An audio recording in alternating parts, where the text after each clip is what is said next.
Welcome, Sam, to the Dating Intentionally podcast. How are you? Good, Talia. Thanks for having me. How are you? I'm great. I'm so excited to talk to you today, especially after reading your book. But my first question for you is, what are you being intentional about lately? Oh, I love this question. I was hoping you'd ask me this question because you asked this to other guests. Sleep. I'm going to say Okay. sleep because sleep is a superpower and it's one that I often neglect. And so I'm trying to be really intentional about going to bed on time, having good nightly rituals, not eating or drinking too late, not watching too much TV. And What time is bedtime for you? I try to Or go what's to your bed. ideal bedtime? Ideal bedtime is like 10:30 because then I can Oh, wake up wow. about 6 a.m., 6:30 a.m. and feel pretty good. But when I'm consistent with bedtime, life's Yeah. much better. It's so much better. I'm also being intentional about sleep lately because last week sucked for me and it does really ruin everything. I can't like work out properly. I feel so groggy. I go to bed at like 9 though. Good for you. That's awesome. It's too early because I end up waking up at 4 a.m. and I'm like, well, technically I did get like at least like 6, 7 hours of sleep there. So like technically I'm good, but I don't want to be awake at 4. Well, I hope that by speaking it out loud on this podcast, you are even more intentional about sleep. Thanks. Okay, so I want to jump right in here. You have this awesome book called How to Date Authentically, where you talk about dating from the approach of being happy versus being right. And I find when you said that at first, I was like, whoa, like it just like blew my mind to even think about that happy versus right, like these two categories. So can you talk a little bit about what that means? Yeah, that's a great question. First of all, thanks for reading the book. I really appreciate it, and I'm excited to talk about it. Yeah, in the book we talk about two different approaches to dating, two different fundamental goals we can have. On the one hand, we have being right, and on the other, we have being happy. And being right is dating, sort of like the metaphor would be like a casting call. I've written a script for how my life should go. And dating is essentially an exercise in finding someone to fill a role in my story, right? Like I'm going to go out and look for someone who maybe checks certain boxes, Hmm. maybe looks really good in the production, someone who is going to be easily identified as my love interest, someone who's going to validate me. And like I said, I've got a pre-written script. So I go into dating really with a radar on or something over my eyes, and I'm sifting through people looking for that person to play my love interest. Hmm. Versus like if you're dating to be happy, you kind of throw all that out the window and you say, look, I'm genuinely interested in other people and I'm just out here trying to connect, maybe have a good time, and hopefully I'll find a long-term lasting connection. But I'm not trying to push anything. I'm not forcing or manipulating others to join me in my quest. And I don't have a story pre-written. I'm actually open to surprise. I'm open to writing something with someone else, sort of co-creatively. So these two different fundamental goals, well, they drive what we see, they drive how we date, they drive what makes Hmm. sense to us, they drive how we respond to certain things that happen along our dating journey, and they have very different outcomes, right? Very different Yeah. outcomes. It's so interesting. I think like, it's a lot of advice is like know what you want, have your list. And I think it's okay to have some idea of what you're looking for based on like what you want in life. But I wonder, it's like, how did you know you were dating to be right? Because I feel like it's hard to see it. Like, how do you know? Yeah, there are some red flags. It's hard to know because it's like, look, goals like this are akin to paradigms. They're kind of Mhm. running in the background of your mind, and so it's kind of the way you see things, and it's hard to know that the way I'm seeing things isn't right or isn't working. And so there's a couple red flags that we point out in the book. One that's not in the book that I guess I'll give your listeners as kind of a insight, um, is that when we are dating to be right, we have two types of people we find on our dating journey. One are people who don't measure up, and two are people who are out of our league, right? So we end up like Mhm. stuck in this middle place. We're either chasing people who will never want us back, and we're kind of like forever frustrated. And then we're being pursued by people, or we get attention from people who we want nothing to do with. Because when we're in this space and the need to be right, we're not seeing people as fully people. They're more like objects that we can use. We only see them in terms of their usefulness. So if they're useful to our goal of finding that person, well, then we're chasing them. But Mhm. other people they kind of feel how we feel about them, and they know that we're not really being authentic. So it drives those people away. And then the people who are approaching us, that we don't want. We don't give them the time of day. So we feel stuck, actually. And that feeling of feeling stuck in dating, feeling powerless in dating, is an indication that we might be dedicated to finding happiness only for ourselves rather than for, a combined, a connection. The second thing that we find is we tell ourselves and others a very one-sided story about our dating experience. We're really not thinking about the other person as a person. And so we really don't remember very much about other people. We don't really take an interest in others.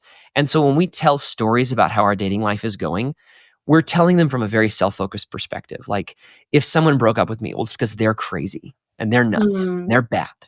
It's not because I could have done anything wrong. I'm not going to show, or I'm not even really going to see the fact that I have a part to play in my own dating troubles or in things are going well. It's because I'm amazing. We kind of commit that fundamental attribution error that we learn about in Psychology 101, which is when things go well, it's my fault. And when things go poorly, it's your fault. And so we live in that space of one-sided stories that we tell ourselves and others about dating. And so you can find out if this is true by just reflecting on your last date. Like, last time you went out with someone, what do you remember about them? Do you remember things they told you? Do you remember ideas they had? Do you remember the stories they told? If not, if that stuff's fuzzy for you, then it's like maybe your focus on that date wasn't really on connecting and being with another person. Maybe you were spending more time analyzing them against your checklist rather than actually being with them, Yeah, right? I want to pause there for a second because I remember talking about my dates, and I also talk with my friends who are dating about their dates, and they will relay, these are women dating men. They will relay things they've learned about the person on the date, like, oh, he's into soccer, oh, he's kind of he's more religious than me, or whatever. And so it's like they are taking in this information, but to your point, they are plugging it into their lives to see how it compares and how it holds up Mm. to what they're doing versus like, do I even like spending time with this person and how could I make it work? Right. Yeah. But then when you hear make it work, do you hear like, oh, you're forcing something? Like in terms of the dating to be happy path, where's the line between forcing it and building it with someone? It's a great question. Yeah, I think if when it comes to dating to be happy, it's more about being in a position to be open. So it's actually less proactive in the sense of making things happen as it is allowing things to happen naturally. Mm. Like, Oh, that's so like hard. it is so hard. It's I so can't remember hard. if we've said this. It's like, if you'd like to grow, don't force growth. Remove the factors limiting growth. Growth is the natural state of things that want to grow and change and evolve, but we limit them because they're not going the way we want them to go. We're kind of pruning the tree out of fruitfulness because we want it to look a certain way or to go a certain way, versus allowing the tree to kind of bring forth its fruit on its own time in its own way. Like, let nature do its thing. So I think when we're dating to be happy, we're really open to and interested in connecting with other people. And we're really not as concerned with outcomes. It's not like, oh, this has to happen before I turn 30 or I'll be an old person and no one will want me anymore. Or, oh, I have to do this because my parents, they had this kind of story. Or, oh, my friends have all gotten married, so I have to get married. There's no timeline in the world of Mhm. happy. There's no like, it's just, I'm out here, I'm interested in other people, I'm spending time with them, and I'm letting things grow naturally. I'm not forcing my timeline. In the book, we have a great distinction between being forward and being straightforward. Oh yeah, I like that part a lot. Yeah, being straightforward is telling the truth. Being forward is forcing things into existence that aren't quite ready, right?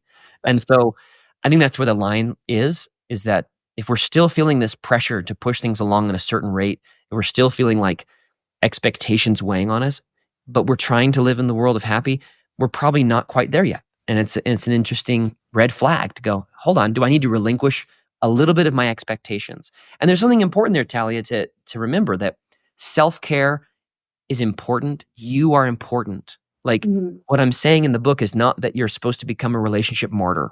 You're supposed to lay down and let the person just like Right. walk all over you and get whatever they want and do whatever they want. It's like, no, the point is you matter. You're a person, but they are too. So let's take that into account as we go into this journey rather than, well, I'm the one who matters the most. And the other person is just a part of this with me, right? Right. Right. As you're talking, it makes me reflect on like my journey in dating, which was like, okay, if I was going to find someone I wanted to be in a relationship with, like to have a connection with, to build with, I was willing to give them 2 years before deciding if we were going to get married. And my idea was that if at 2 years of dating consistently, like being all in, we don't know, then it's a no.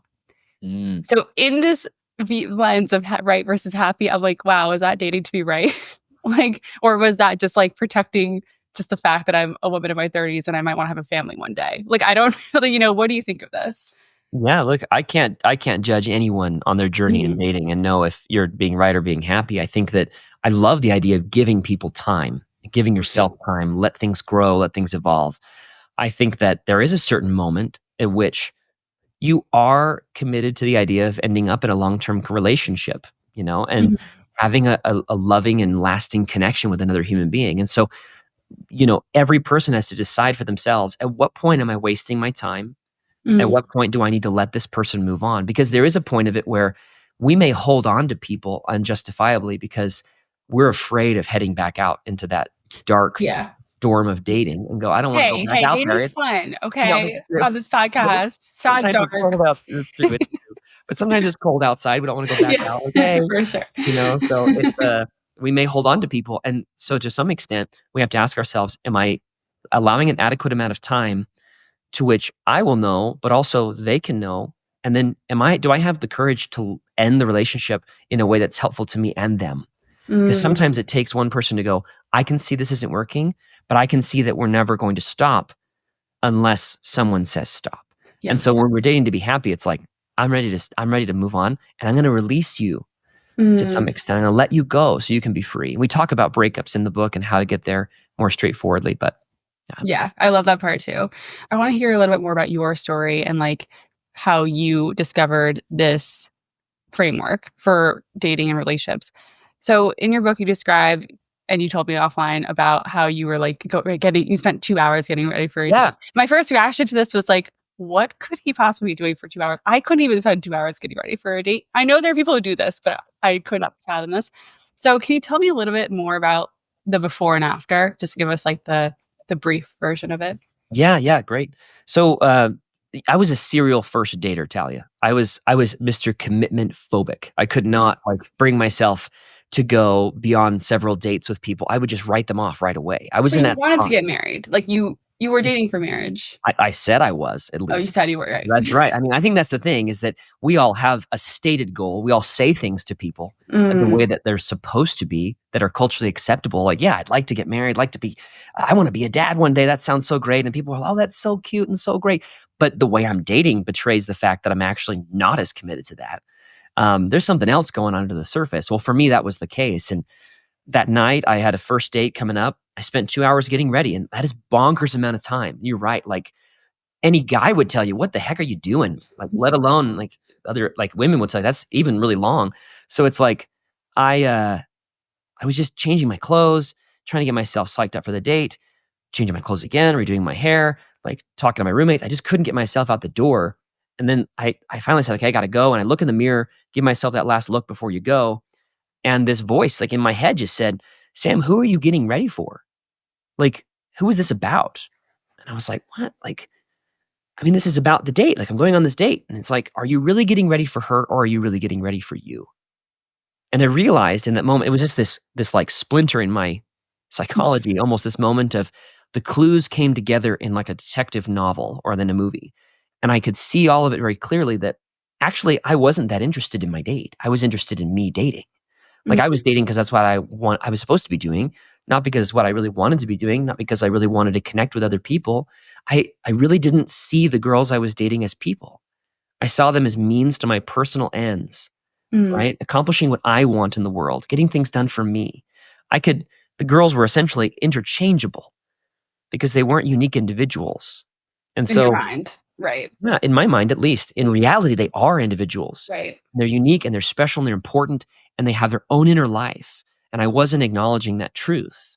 And so before dating, I had a hard time committing because as soon as I found something that made them undateable, well, goodbye. Like, I'm gone. I was like Jerry Seinfeld, just like the littlest things. And I would move on for dumb reasons. After the fact, I did spend a lot more time. But first and foremost, what happened was I stopped going on so many dates. Mm, Like, I would actually take time to observe people beyond just physical attraction, because that was my primary criteria, right? Like, are you attractive to me? Great, let's go on a date. Let's see if it works. And then it became, well, let's reorder the operations here. Let's find people that I admire. Let's find people that have common values. Let's find people who are fun to be around. Find people who work on their relationships, right? Let's look for those things that are more substantial. And then if I'm attracted to those people, I'll ask those people out. And then I actually ended up going on less dates, but the dates I went on were far more meaningful and far more fun and impactful. For example, I went on a date, and this isn't in the book, but I went on a date with a girl who loved to read after this. And I just thought, she loves to read. There must be something to it. I'm going to read some. I asked her, do you have any book recommendations? And I read the books, not because I wanted to, find a way to get her to like me. Right, not impress her. No, it was just like, hey, she's a really cool and smart person and she loves to read these books. I'm going to try them out. And I read like 4 or 5 books in our short relationship. I think we dated for maybe on and off for like 6 months, but just kept reading. And she turned me on to reading, like in a cool way. And I'm like, I'm really glad I dated that person. It didn't end the way we wanted it to. But in the end, it's like I walked away from that relationship bettered as a person because I was seeing her as a person. Not like, well, hey, it didn't work out, so that was a waste of my time. It's like, no, I was with another human being and I learned and grew from that. I'm so glad. And then that led me to a much better place to where I was ready to meet my wife. And at that moment, like actually connect. It's kind of like I've said this before, love is like an automatic door. Like it opens when you step up to it. Like when you're ready to step up, but it won't open, even if you're looking at it from across the store, it won't open until you're at the door. So you got to bring yourself to that moment. And only when I was ready did it open. So Yeah, I really relate to your journey there. I mean, I think I had a similar one where I was dating and then I also had to slow down. I also had to focus on, again, just kind of taking a person in for who they are versus the finding someone who was a match for the image I was looking for. And then, yeah, that's for me, my journey was more like, so I guess similar. Dating outside your type is like the common advice you hear. It sounds like you did a little bit of a different way of doing that, which is like prioritizing admiration and respect over attraction. And then like seeing if attraction was also there. Obviously it's very important to have attraction, and we're not saying to date anyone you're not attracted to. Like, correct. yeah, it's got to be there. I say that multiple times in the book. You got to be so Yeah. careful because it's like, it's not about going out and dating someone you're not attracted to. It's like letting attraction be in the right order of operations. The equation will solve itself if you have the order of operations proper. But if you put it out of order, then you get the wrong sum at the end. Anyway. So what if, daters listening, we're not all going to have a splinter moment where we're getting ready and realize, like, wake up all of a sudden and realize, like, oh crap, like I've been dating me right this whole time. So what are some ways we can like pull ourselves out of dating right and towards dating to be happy? A great question. In the book, we've got a 3-step process that I'll talk about briefly that I think is important, and something else that's not there that I would recommend. The first step is to actually take a step back from dating, sit down, and just meditate on an idea, which is that you're a person, and meditate on what that means. Like you have a life that is huge. You've got so many people in it. You've got a job to do. You've got family. You've got community. You've got hobbies. You've got memories. You have hopes and dreams and fears and just the enormity of the mystery that is you. Like just sit in it for a while and let that wow, I've got so much going on. I'm a person. That's amazing. And then meditate on the second idea, which is every person around me, every person I've ever seen in my life has a world that is just as big, exciting, crazy as my own. And let that really set in on you and bring that into your dates, right? Like before you go on a date, repeat that mantra. This other person's a person like me. And that kind of thing strips out some of the fear and expectations from going on a date. Like, oh, I'm just with another person. I'm not with whatever image of this person I've built in my mind, whether that's on the pedestal or beneath me. That's gone. I'm like, we're on the same level as people. And so then I can say, well, and then I would say, get really curious about another person. So when you go on dates, get really curious. It doesn't mean interrogate them. It doesn't mean ask a million questions. It just means go beyond the 20 questions on your date and ask them, like, why does something matter to them? Where does that come from? What do you think about that? Really, really dig in. In the book and the appendix, we've got a question guide you can get at. You can download it for free on the website too. But it's, get really curious about another person and learn about them. And then once you've done that, you're now sitting with a much more accurate picture of this person as a person. You understand that they're real like you are, and you understand that you've learned a lot about them and you remember those things. Now you have proper information. Now you can say, okay, am I really interested in another date? Am I really interested in going out again? The answer is yes, do it. If it's not, don't do it. Mhm. Don't go out again. It's okay. But you have clear information now. You have a cleaner inner state, and you're able to approach and say, okay, what do I want to do? The likelihood of you making better decisions from this place is much better. But also, you're so much more attractive when you Yeah. listen to other people and Yeah. when you're just like connected with, I mean, the people we love most in our lives are usually people who listen to us, who see us, who really care about us. And if you do that for every person you're with, they're going to be drawn to you in a way they can't even explain. And it'll be really powerful. So I think that's a way to kind of begin to extricate ourselves from the world of right. The third way, the final thing I would say is practice reflecting on your dates after the fact.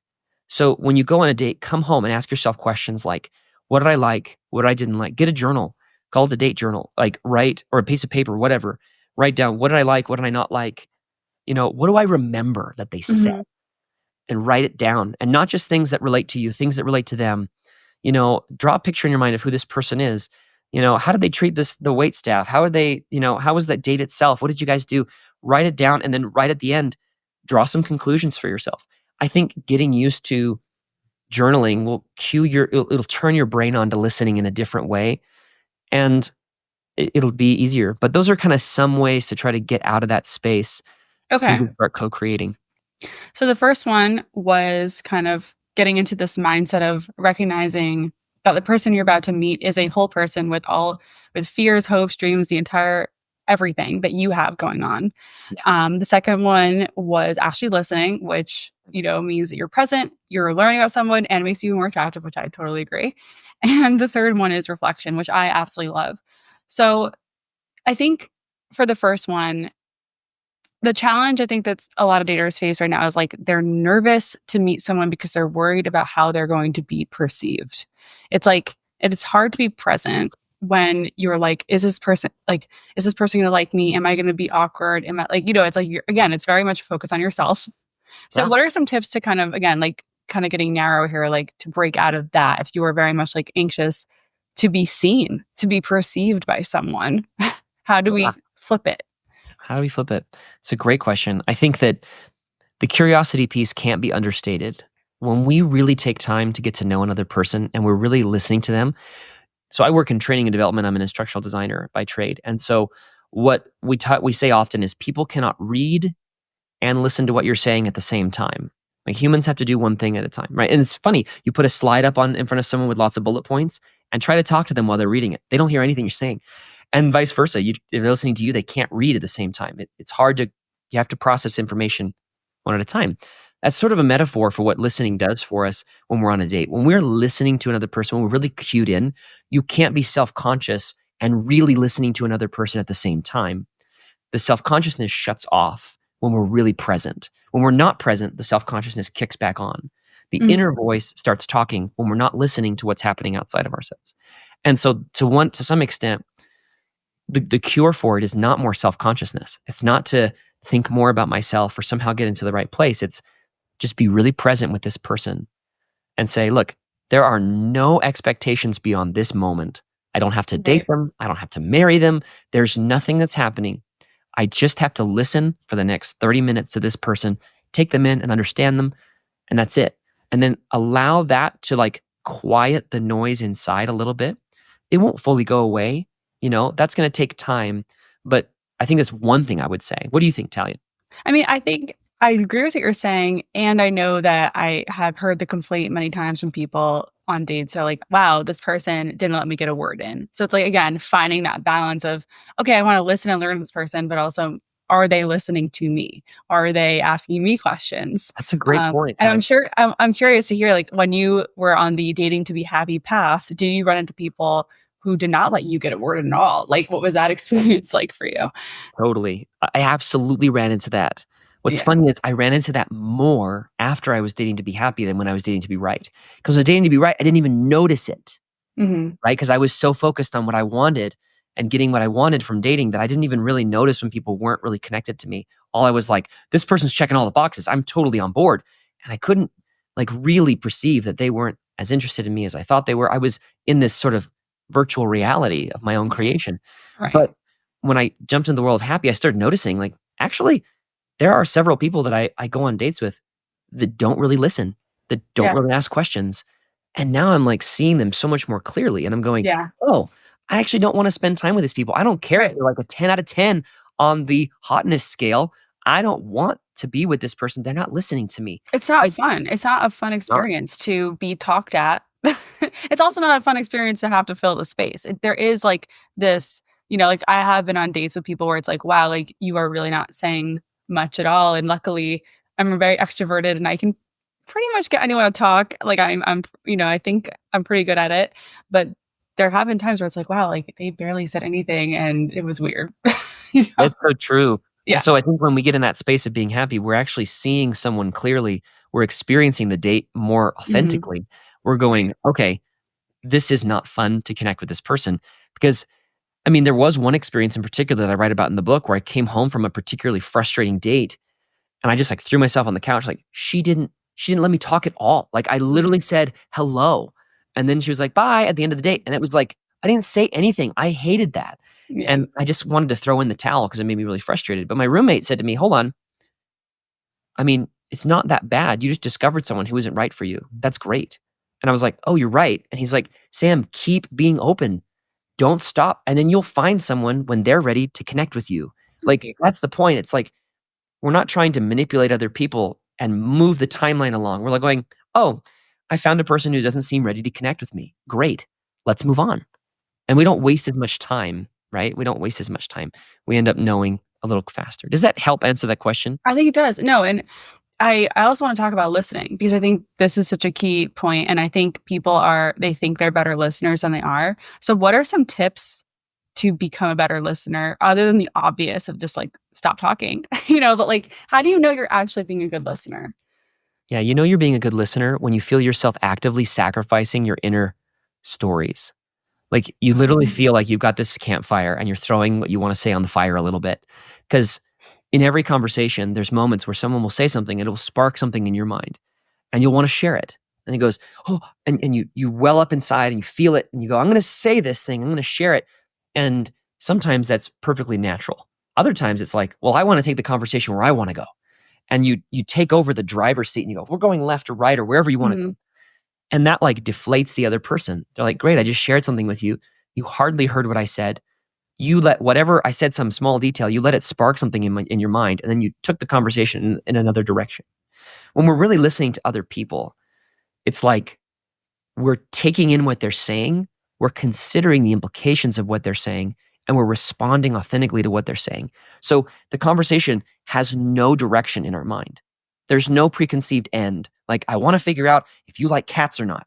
Boom. And you're like trying to Yeah, figure yeah, that out. I'm yeah. just right, like, or I Playing want to detective. figure out, No, totally. like, yeah, No, I'm gonna, and I think that's actually, I think a lot of daters do this. I don't think it's that bad. Like, if you are trying to figure out a specific thing about someone, I think it's okay to have a little bit of that in your date, like sprinkled throughout. Like for me, I really wanted to find someone who was into travel. So I would talk about travel and ask about travel because that was my part of my agenda. And I would find men who would say, yeah, I never want to leave the country. And I'm like, okay, great for you, not for me. Like, and it's like right, there were certain things I did want to discover early. So I think it's okay if you have some topics or questions you're trying to get to. But again, I guess to your point, like you're not overriding a conversation that's currently happening in that direction. So you have to sit with the moment for a while if you want to be right. a good listener. Yeah. Correct. So someone will share a story, for example, about something that happened in that day. And instead of going, well, you know what happened to me today? It's like, well, hold on. Wait, well, let's just let's You focus on just what share with happened to me you something that happened. first. So what does that mean for your career? Like, how do you think Yeah. about it? Oh, well, it means this and this and this. Oh, okay. So, and then you're thinking through the implications of what they're saying. You're coming up with additional questions to deepen what they're saying, to go further. And you're like, the key is just to be deeply interested in another person. Like, I'm really curious about you and I really want to know what makes you tick. And I really want to get in there and understand things. The other person's going to have an experience with you they've never had with anyone else on a date. They're going to go, oh my gosh, that person really cared about me and wanted to hear me. Like, it's incredibly powerful. Can I share an example that I had Yes, yesterday? Again, I'd like love I to was hear like, it. after reading your book, I had it in my mind. I was talking to my mom on the phone and we talk like all the time. and she was just like telling me about this YouTube channel she saw. And I was distracted. I was like at work. I'm like kind of not really listening. But then I'm like, okay, I'm going to test this out, like test out this advice that Sam has in his book. And she's like telling me this YouTube channel. I'm kind of like, I don't know why she's telling me this. So I'm like, what did this spark for you?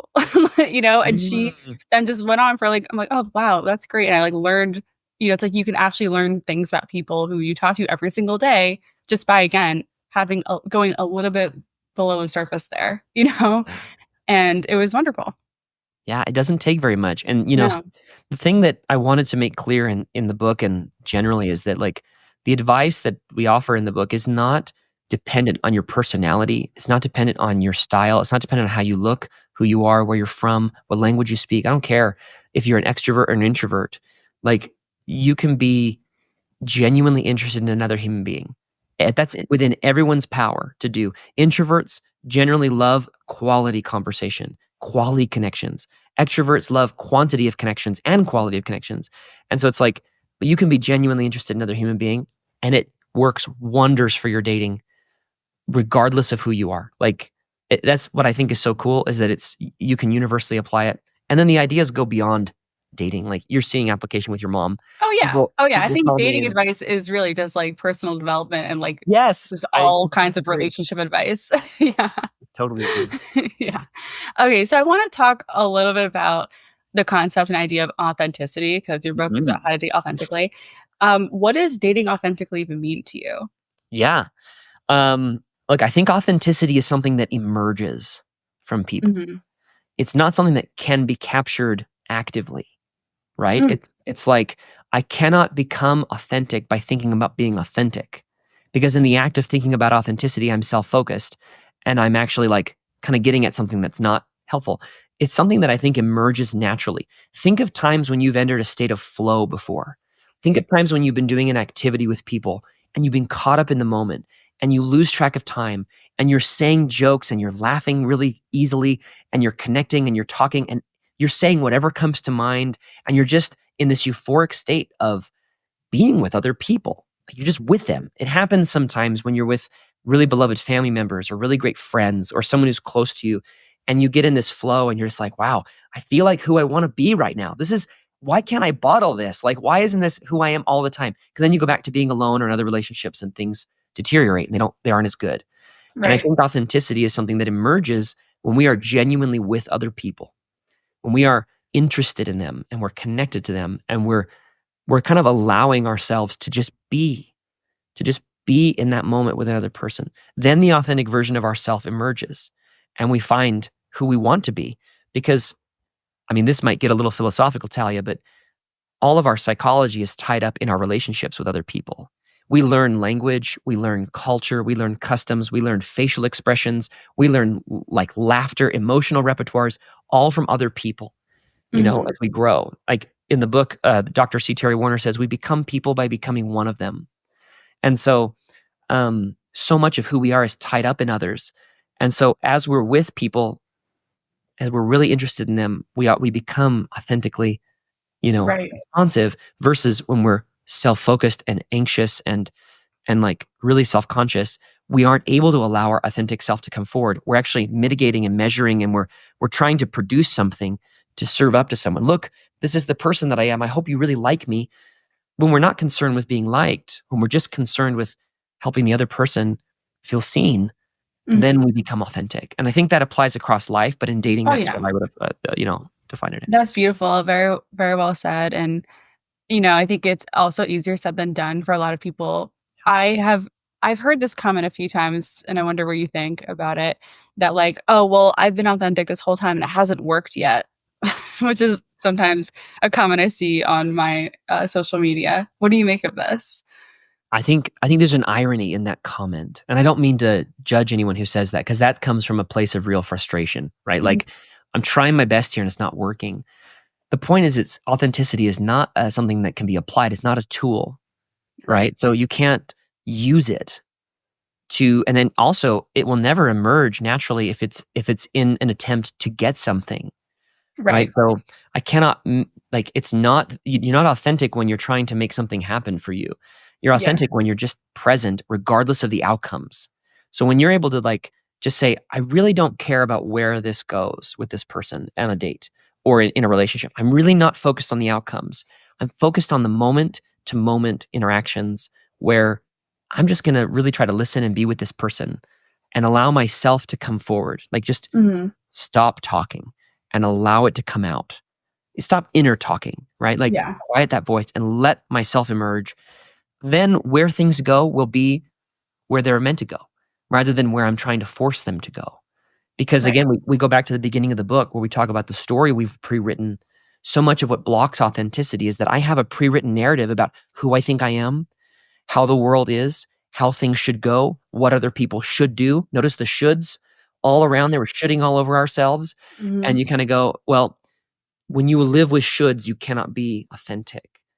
When you relinquish the shoulds, when it's like, hey, I'm gonna be present with this person, then authenticity emerges. And it's Right. not because I'm not gonna be authentic so that I get something to happen. I'm gonna be authentic because it's actually the right thing to do. Like Yeah. it is, I right? also think there's this feeling or energy around like, oh, I took this dating advice and it didn't work, or like, or I'm doing it. I'm being authentic. Like, where is my partner? And it's like, just because you are doing the right thing doesn't mean it's going to automatically get you into a relationship. Like, there's this, it's like, no, your job is to show up as authentically as you can. And it also depends on what sides of you the person is drawing out of you, which I find that, I was on dates with people who were really combative or like they play devil's advocate all the time. And it's kind of like, that did not bring out a side of me I liked, so it's like, I was being authentic, but not the version of me that I enjoyed. So like, there is also that element of just like, just because you listen to this advice, you will not automatically get into a relationship. It takes, it's a lot of, some of it's luck, and it's just like connecting with the right person. It's timing. There's a lot of other elements here.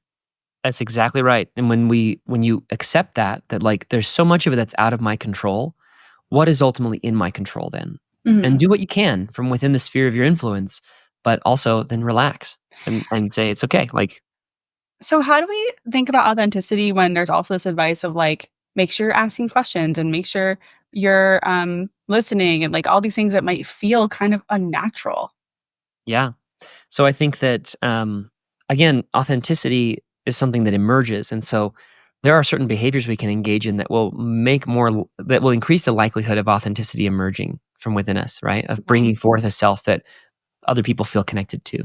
And so, in fact, if it feels unnatural, and that's kind of the thing I want to get at, is that authenticity may actually feel a little strange if we've been living in the world of right. Our Mm, default state is, I'm actually really worried and anxious and I'm trying to manipulate the world to be the way I want it to be. Then you suddenly enter this space where you're kind of letting go and you're kind of being present and you're just asking questions and you're listening. And it's like, this feels really unnatural. It doesn't make it mm, wrong, right. It's right? It like, who doesn't make am it I when wrong. I'm not trying to be liked? Right. Yeah. Well, in other spheres, something not feeling natural or comfortable is actually good. So, for example, like when you go to the gym and you work out, you don't feel comfortable. It hurts, but it's really good. When you eat healthy, that's not always super fun to eat healthy, but it does help you. And so Right. there's components of your being that like need a little bit of that. Like you need Yeah. to put yourself in a I see what position. you're saying. It's like if you've been operating your life in a way where you're just trying to be like trying to manipulate outcomes, being your authentic self will feel very unfamiliar and strange. That makes a lot of sense. Yeah. And that's okay. It's Yeah. okay. Yeah.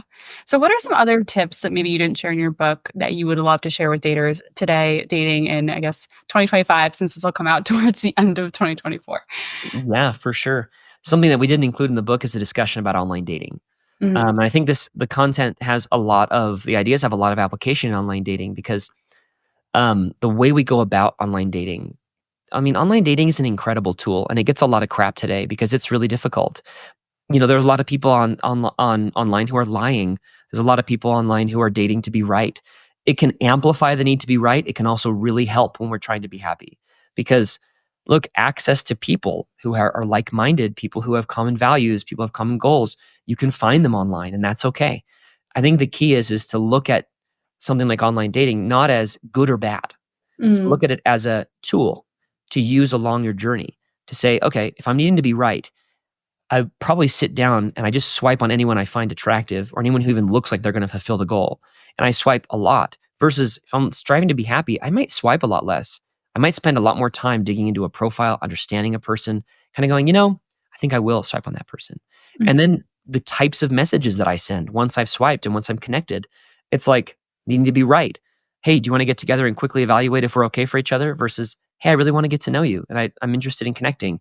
I'm looking for friendships and maybe connections and just I see a lot of anxiety around online dating. A lot of Yeah. people Yep. freaking out about it, and that's understandable. I think the business models of online dating companies are at odds with Yeah. their stated goals. It's sort of But like, that's well, the thing. Yes, it's like that's true, and there are still people using them, and yeah, there are still people meeting on them. I right. mean, The it's like, statistics are amazing. It's yeah, like, anyway, go ahead. yeah. No, I was gonna say, like, I personally, like, it sucks that there are companies basically, they would say profiting off of loneliness, but at the same time, apps are not free to run. I don't really know what people expect. Like, Right. people who like, yes, it's like, do you expect to like go to a bar and not pay? I don't know. It's like it's like, Yeah. yeah, you can go. I guess you can walk into a bar for free and meet people and not buy a drink, but it's like, I don't know. It's like it's another venue that costs money to run and work properly. Obviously, properly can mean different things, but like I don't know. I'm definitely pro dating app in that yes, use it as a tool. It should be the only thing that you use. And I agree. I think like how you use them will affect your experience a lot, Yeah. and being more mindful about swiping. I mean, for me, I cast a wider net because I also knew that half the profiles I was seeing were probably not active, or they wouldn't want to swipe back on me, or they were not, maybe they're already seeing someone. It's like you don't know. Um, but at the same time, yeah, like I didn't, for my husband, I didn't have a good reason to swipe left on him. Like I was, I remember looking at his profile for a while and being like, it's okay. It's just okay. And Isn't that then I was funny? like, all right, that's good enough, I guess. Look at that. Isn't that wonderful? Yeah. It's Yeah. so true. It's kind of like the metaphor how no one really works in what they study in college. Like so many people get degrees and then never actually work in those degrees. And it's funny how like the person you end up being happy with has very little to do with the person you were actually looking for when you were dating. So true. We're so Just like, yeah, to your point about being right, it's like we're not even good at knowing what will actually work for us. right, right. We've taken on crowdsourced goals. They're not actually authentically our own. And I think that the one other thing I was going to mention that we haven't talked about that I think is really important is the idea of responsibility. In Mm. the world of right, like it's a seductive way to live because it's like an idea that's easy to live because you look out at the world and say, well, I will be happy once I find the right person. Like I hold myself hostage, my happiness, my joy, Mm. my life hostage until I found the right person. And then when I do, gall, now I'll be happy. And gall, I mean, that just, it, number one, it passes off the responsibility that I have to connect, to do, to be alive and present in dating. And then secondly, like every other part of my life is held hostage until this one thing comes true. And then I'll let myself live life. Mm. Then I'll find joy. And that's so awful, right? And you don't even really realize you're doing it. And one of the red flags of that is that you're tired. You're tired internally a lot of the time because you're spending so much of your time withholding and resisting things around you. Like, I'm not going to get into that. I'm not going to do that until I meet my person. I'm not going to Right. allow myself to have joy in life until I am in a committed, awesome relationship with a really great person. And then, Yeah, only totally. then, I'll have joy. And I see a lot of singles doing that, kind of living their life miserably because they're single. And it's like, you're not miserable because you're single, right? That's not, I mean, finding someone will definitely bring another dimension to your life and another opportunity to love and connect, but it will be an extension of who you are. It won't be a transformation. You've Right. just You're recently still gotten the married, same Talia, person. Yeah, yeah, no, right? it's so And true. after you said You I have the same do, life. right? You said I do, and nothing changed. Like you're like, oh, I'm just a person now. Like still me, exactly the same person. So I think so much what I'm trying to get across with this book and with these ideas is that the extent to which you're ready to take responsibility for your dating journey is the extent to which it will change. And when you're ready to step up, those doors will start to open. And that I hope provides both a sobering experience for people. I hope people can look at it and go, geez, I may be more responsible for the problems that I'm experiencing than I thought. That's Mhm. okay. But also, that means I'm at the heart of the problem. I'm also at the heart of the solution. I Yeah. have this opportunity. And I hope it empowers people, right? That is so beautiful. I really appreciate this conversation. It's been amazing, and I feel like I have a lot of what you said. I just want to it's gonna sink in later, you know. And you've had some beautiful images, like the tree and the sliding doors, like just wonderful. Thank you so much. I have one last question for you, and that is, what do you want to see more of in dating? I would love to see more people enjoying dating. Like, Ooh, I cool. want dating to be really fun for people, right? I want it to be something where they're out there like super jazzed to connect with and be with others. I want to see less of dating being a chore, dating being something I have to do. Ugh, dating is the worst. I want to hear less complaints because I want it to be something that people are super jazzed to be part of and excited to Right, be we doing. get to do it. Right. We What a get cool to. thing. What a Yeah. cool thing, especially when you consider the history of the world, like, what a cool thing that you could just, like, walk out in the world and, like, that person, I'd like to go Yeah. spend time with that person. Cool, that wasn't possible even 100 years ago, like, it was awesome, so Amazing. Well, where can we find you and where can we get your book and everything? yeah, so you can find me on Instagram at How to Date Authentically. I've got a website called www.writerhappybook.com, and of course, you can look up How to Date Authentically on Amazon. I'm on Amazon, so I've got Audible, ebooks, and print books. I highly recommend the Audible. It's much faster than the writing. But the book, like I've got it here. It's like super thin, so like I hope I'm not taking too much It's of a your fast time to read. read. It's super fast. So anyway, Thank you again. This is wonderful. yeah, thank you, Talia. So great to talk to you.